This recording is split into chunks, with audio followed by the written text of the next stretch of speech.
दोस्तों, अगर हम आपसे पूछें कि वो ऐसी क्या चीज़ है जिसके बगैर खाने की टेबल अधूरी लगती है, तो इस बात में कोई शक नहीं होगा कि मेजॉरिटी लोग जवाब देंगे कोका कोला।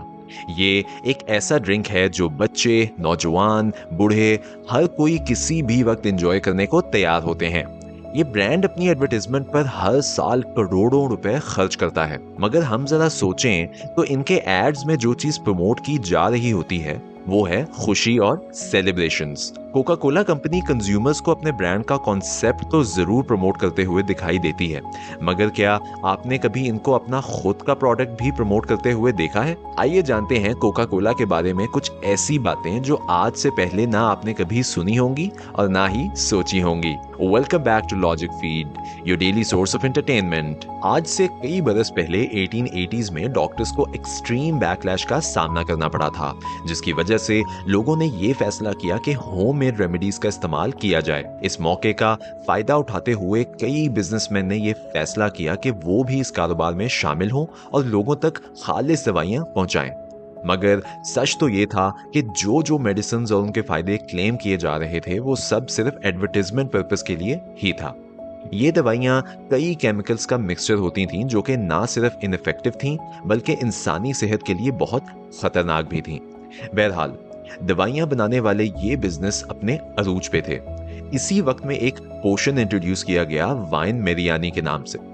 कहा जाता था कि इस पोशन के दिन के 3 ग्लास इंसान को उसकी सारी बीमारियां और दर्दें भुला देंगे, मगर ये इसलिए था क्योंकि इसमें वाइन और कोकेन जैसे इंग्रेडिएंट्स मौजूद थे। एक जॉन पेम्बरटन नामी वॉर वेटरन को ये ड्रिंक बहुत पसंद आया और वो अपने सर्वाइवल के लिए इसे रोजाना पीना शुरू हो गए।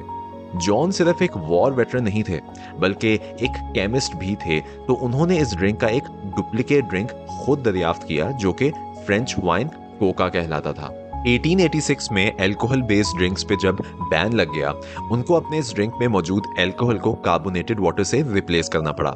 साथ ही इसको एक नई रेपुटेशन देने के लिए नया नाम भी देना पड़ा। जी हाँ दोस्तों, ये वही ड्रिंक है जिसके बगैर अब आपका गुजारा नहीं। हम बात कर रहे हैं कोका कोला की। इस ड्रिंक का नाम उनके 2 मेन इंग्रेडिएंट्स को रेफरेंस करता था, कोला नट और कोका लीफ।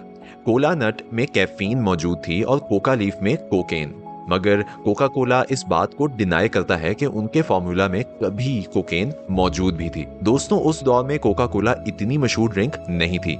जॉन पेम्बरटन को इस कंपनी में एक प्रॉफिटेबल फ्यूचर नहीं नजर आया और अपनी मौत से पहले उन्होंने ये कंपनी ऐसा कैंडलर को $2300 में बेच दी थी। ऐसा कैंडलर का सबसे पहला मार्केटिंग टैक्टिक ये था कि उन्होंने कोका कोला को मेडिसिनल इंडस्ट्री से अलग किया। उन्होंने इस ड्रिंक को अब सिर्फ पेशेंट्स के लिए नहीं बल्कि सबके लिए एक रिफ्रेशिंग ड्रिंक की शक्ल में प्रमोट करना शुरू कर दिया। उनका ये टैक्टिक एक मेजर सक्सेस रहा। कोका कोला की सेल्स में एक बहुत बड़ा राइज दिखाई दिया और ये देखते हुए कैंडलर ने एडवर्टाइजमेंट में और पैसे लगाना शुरू कर दिए। अब कोका कोला की कैंपेन्स में कई मूवी स्टार्स और एथलीट्स दिखाई देना शुरू हो गए।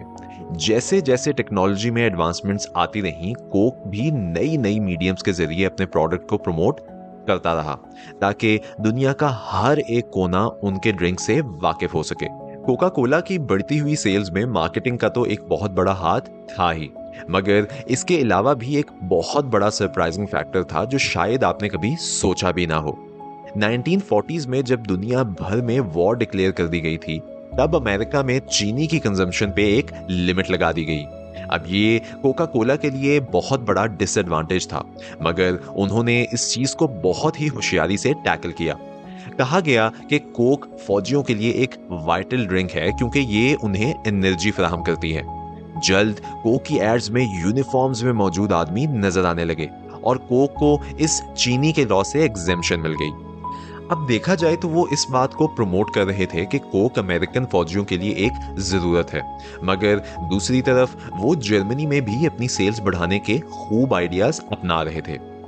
कहा जाता है कि कई हिटलर की कैंपेन्स में कोका कोला डिस्ट्रीब्यूट की जाती थी, वो भी जर्मन लोगोस के साथ। ये उनके अमेरिकन पेट्रियोटिज्म के अगेंस्ट तो जरूर थी, मगर इस ट्रिक ने उनकी सेल्स को नई हाइट्स तक पहुंचा दिया था। एक दफा एक टीचर ने अपने स्कूल में एडमिनिस्ट्रेशन से यह दरख्वास्त की कि उन्हें अपनी कैंटीन में हेल्दियर ड्रिंक्स की जानिब शिफ्ट होना चाहिए, बजाय कि कोका कोला जैसे सॉफ्ट ड्रिंक्स रखे जाएं। मगर ये जाना गया कि कोका कोला हर साल स्कूल्स को $3000 फराहम करती है ताकि वो उनका प्रोडक्ट स्टूडेंट्स को एक छोटी उम्र से ही बेचें। कहा जाता है कि अगर बच्चों को एक छोटी उम्र से ही इस ड्रिंक का एडिक्ट बना दिया जाए तो वो बड़े होने तक इसके लॉयल कस्टमर्स रहते हैं। बहुत से स्कूल्स जिनको पैसों की जरूरत थी, उन्होंने कोक से ये एग्रीमेंट कर लिया कि हर साल वो $3000 के बदले अपने इंस्टीट्यूट्स में कोक फराहम करेंगे। ये एक अनहेल्दी प्रैक्टिस तो जरूर थी, मगर कोका कोला की ब्रांडिंग के लिए बहुत फायदेमंद रही। इसके अलावा उन्होंने बहुत से कलेक्टेबल टॉयज भी इंट्रोड्यूस किए जिनमें कार्स, बार्बी डॉल्स शामिल थीं, ताकि वो बच्चों की मार्केट को भी घेर सकें। ना तो सिर्फ ये, कोका कोला फैमिली मूवीज में भी नजर आना शुरू हो गई। उनके ये टैक्टिक्स बहुत सक्सेसफुल प्रूवन है क्योंकि कोका कोला एक टॉडलर भी आराम से रिकॉग्नाइज कर लेता है। मगर जैसे जैसे वक्त बीता गया, इस बात का इल्म हुआ कि कोक की वजह से कई हेल्थ इश्यूज सामने आ रहे हैं, जिनमें डायबिटीज, ओबेसिटी और बहुत से डेंटल इश्यूज शामिल हैं। ये उनकी कंपनी के लिए एक मेजर सेटबैक था। इसके अलावा इस बात पे भी बहुत कंसर्न्स उठाए गए कि कोक में एक एक्सेसिव कैफीन की अमाउंट मौजूद है।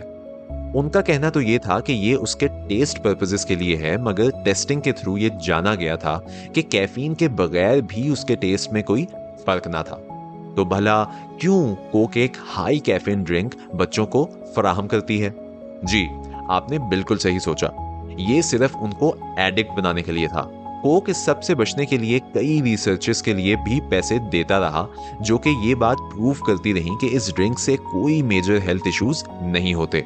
इसके अलावा उन्होंने बंद दरवाजों के पीछे पॉलिटिशियंस तक के साथ डील्स कर रखी थी, जिनमें उनका ये प्रॉमिस था कि वो उनकी कैंपेन्स को फंड करेंगे अगर वो कोका कोला को एक स्पेशल ट्रीटमेंट देंगे। ऑल तो all billions of dollars spend किए जा रहे थे ताकि एथलीट्स जैसे फिट लोग कोक को एडवर्टाइज करें। मगर इस सब के बाद भी 1999 में कोक को एक बहुत बड़ा धचका लगा। हुआ ये कि इस ड्रिंक को पीने के बाद कई बच्चे बीमार पड़ गए। ये कंप्लेंट्स बढ़ती गईं और कुछ कंट्रीज ने कोक को ही बैन कर दिया।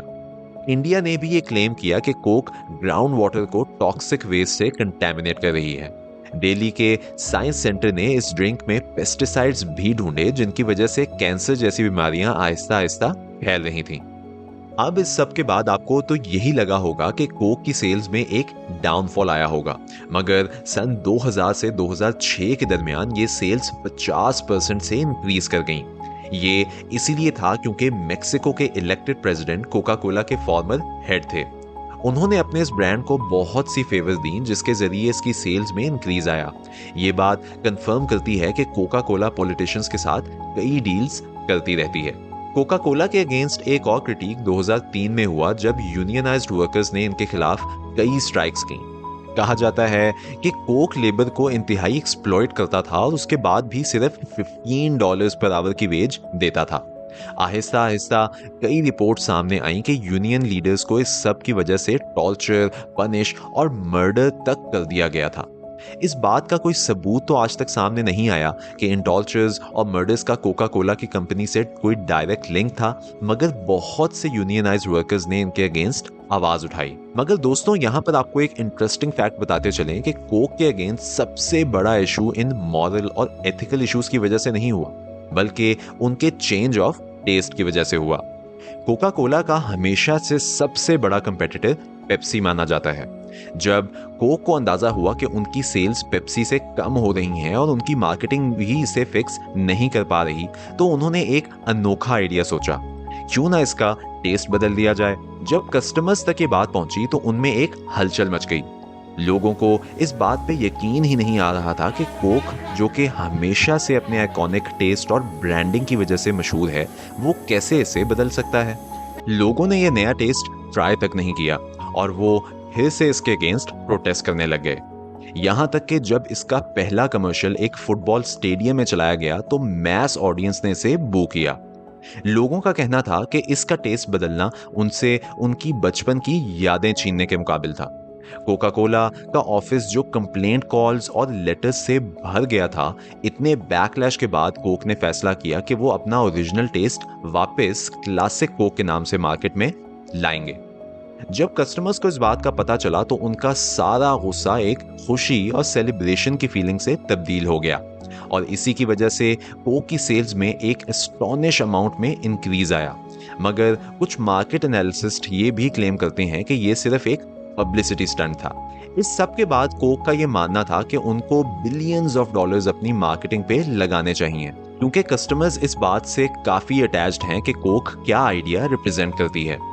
अगर हम सोचें तो हमारे दिमाग में भी कोक के वही एड्स आते हैं जो कि बेतहाशा खुशियों और जश्न से जुड़े हैं। कोक अपने टेस्ट को तो एडवर्टाइज नहीं करता, बल्कि इस बात को मार्केट करता है कि उनके ड्रिंक की वजह से खुशियां बांटी जाती हैं, और इसी वजह से लोग कोका कोला के नुकसान जानने के बावजूद भी ये ड्रिंक कंज्यूम करते हैं। This is it for today's video. Make sure to like this video and subscribe to our channel for more interesting content like this.